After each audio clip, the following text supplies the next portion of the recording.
So you're about to watch the portion of the interview with TCPA attorney Eric Troutman, where he and I discuss the use of aged leads in the current regulatory environment, April 2025. Quick disclaimer, I had a little technical issues while filming the podcast, so my video feed might be a little off, but the content's gold.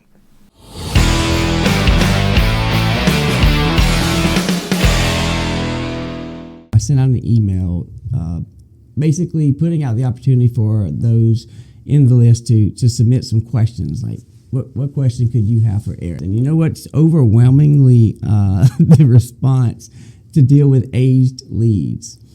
Remember, we're talking about insurance, and so you know quite well the aged lead market is huge for many entities. The agents who call them, as well as the specifically the IMOs who sell them. A lot of the IMOs who sell leads to their agents, their huge revenue source is the aged lead. Reselling the data, and it goes in perpetuity, I say, right? If you look at my content, I'm always mentioning that they sell it in perpetuity. The latest content I put out has been recording the insurance telemarketing calls that I receive, but particularly, let's start with aged leads. You see if any perspective you have on it has changed since the last conversation, because the big event in between then and now, the 11th Circuit Court vacating that for us. What is your take on that? Yeah, so everyone hopefully remembers that the FCC had put together a ruling that required before you could sell a lead, it had to have the name of only one seller, a supplier of good or service that the consumer was going to select before that lead was sold. And we were calling that the one-to-one rule. It also had to be logically and topically related, the consent to the transaction that led to the consent. So you couldn't sell, solar to a consumer who had tried to find out about a mortgage, let's say. So this was going to go forward, and Reach, actually adopted that standard and viewed one-to-one directionally as the right thing.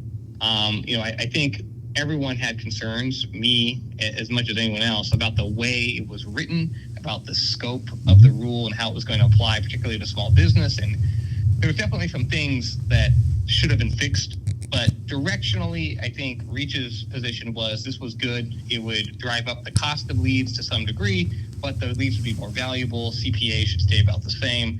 And most importantly, the number of unwanted phone calls would go down. And that was what the commission was after. So we viewed this as, again, directionally a good thing. It was going to be very challenging for a lot of companies. It was going to have some pretty dire impacts, but directionally it was a good thing. It was challenged by a trade organization, not Reach, a different trade organization, to the 11th Circuit Court of Appeal. At the same time, Reach was asking the FCC to give industry additional time.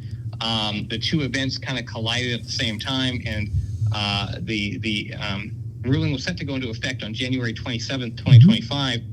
That's a Monday. On January 24th, the Friday before the Monday, at 4:35 p.m., we received a ruling from the FCC that they were going to stay enforcement and effectiveness of the one-to-one rule.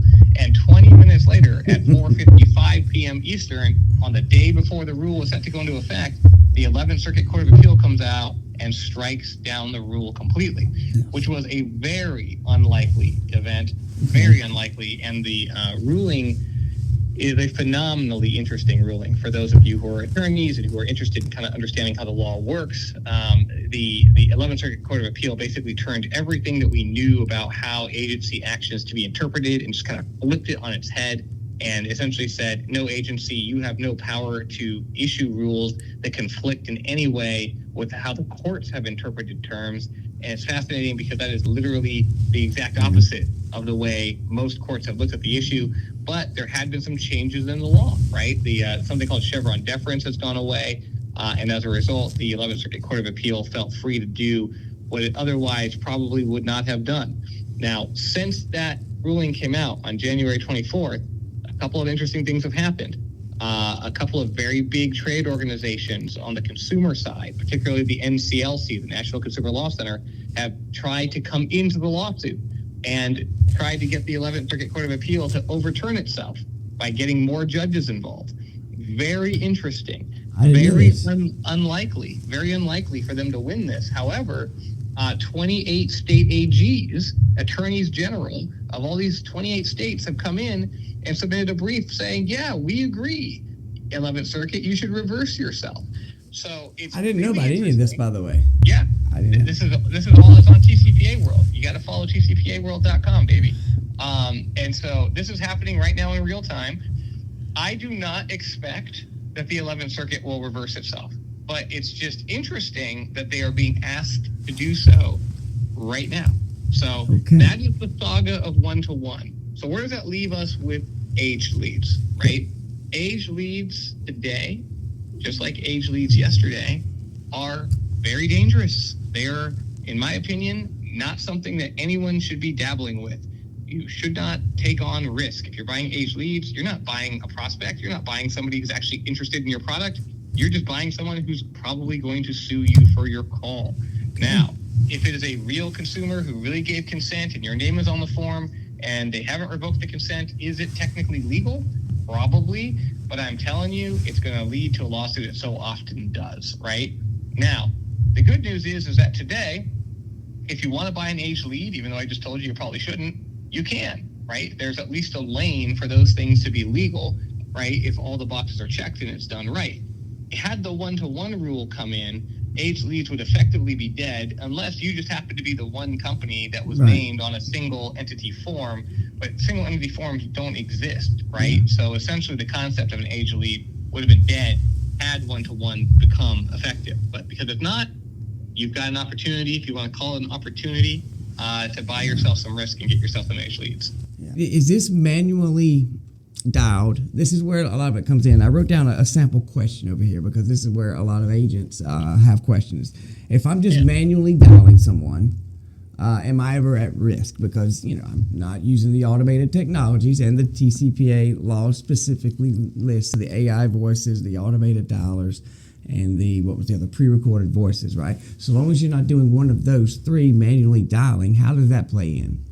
Yeah, so if you're manually dialing, and you're picking up a phone and you're using your finger, you're calling 10 digits, you're making a call, then these rules don't apply to you. If you are doing that, then the only rule that matters is the DNC, right? You cannot even call manually to a number on the national DNC list or to a state DNC list or to your own internal DNC list, which, by the way, you have to maintain. You cannot even manually call those numbers for marketing purposes unless you have prior express invitation or permission. But you wouldn't have had to comply with the one-to-one requirement to make those calls. So there were, a number of companies I know that had, just millions of numbers in their contact database, and they didn't want to just delete them all, but they didn't have one-to-one consent for them either, because these are purchased third-party leads in many instances. And so they were looking to go to a manual solution to kind of make these outbound calls. But with one-to-one going away, there's less concern about that.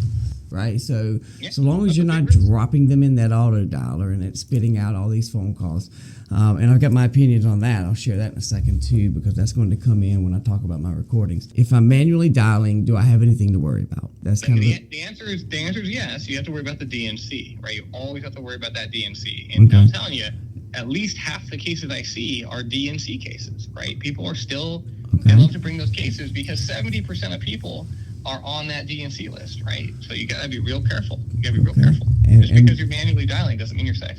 Got it. And so that obviously would apply to aged leads, especially. Now, what qualifies as the proper consent? If I'm calling someone and they're on DNC, but they've given consent, what record? How do I need to show that?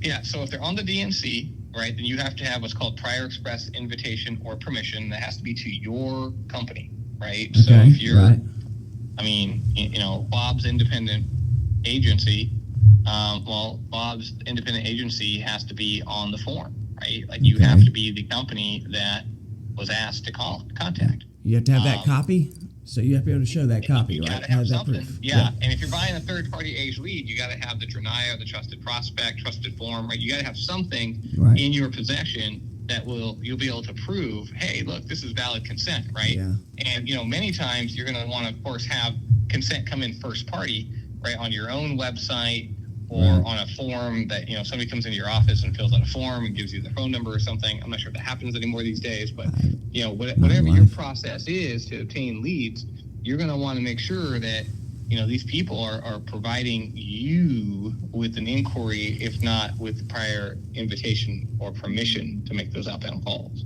And this is only if it's on DNC. If they're not on the DNC list, you can just, with the way the rules are now, what the laws are now, you can just call away manually. But that is true. You just can't get someone on that DNC list. And if you do, you have to be able to prove that you have that consent in place. You've just viewed a segment of the interview with attorney Eric Troutman. If you're involved in insurance sales over the phone, be sure and check out our channel and watch the rest of that interview.